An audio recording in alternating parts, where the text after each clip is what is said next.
worship is intimacy. And we're coming in here and we're doing all these things, and Jesus had enough sense to realize when virtue had left out. You need to have enough sense to realize when your virtue is being out of you. Amen. And it will not be replenished by taking a nap. That's it. That's right. It will not be replenished by going on a vacation. Virtue don't come from vacations. Virtue don't come from naps. Virtue don't come from Moscato. Virtue don't come from sex. Virtue don't come from having fun. Virtue comes from the presence. And you're saying, I just need to go away. I just need to get away. I just need to go to a hotel. I just need to sleep late. I just need to miss service. I just need extra rest. And you keep sleeping and you're sleeping and you're sleeping and you're not resting. Have you ever slept and still woke up tired? And you sleep some more and you sleep some more and you get up and you're still tired? And then you go to sleep again and you're saying, what is wrong with me? I slept. God said that you've been sleeping, but you haven't been resting because your spirit is not at peace with me. And anytime you are contending with God and pretending with God, your spirit will never be at peace. You can sleep, and still not rest.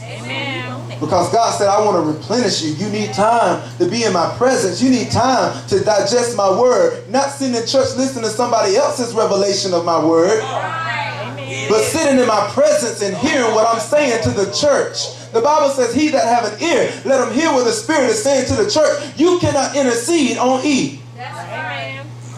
You can't preach on E. You can't stay saved on E. You have to realize when virtue has left out of you, a nap is not going to put it back in you. But you have to go home and say, God, I need to get in your presence because there's something that's going wrong. Where? Not at the church.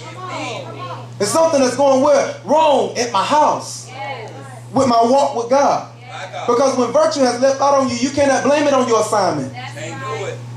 Because your assignment is when you drive your car, it's supposed to burn gas up. When you use your car, it's supposed to use oil up. But that don't mean you just sit there on E and blame it on the driver. No, you go and you refill it. Because if it get on E, it is your responsibility to keep it full.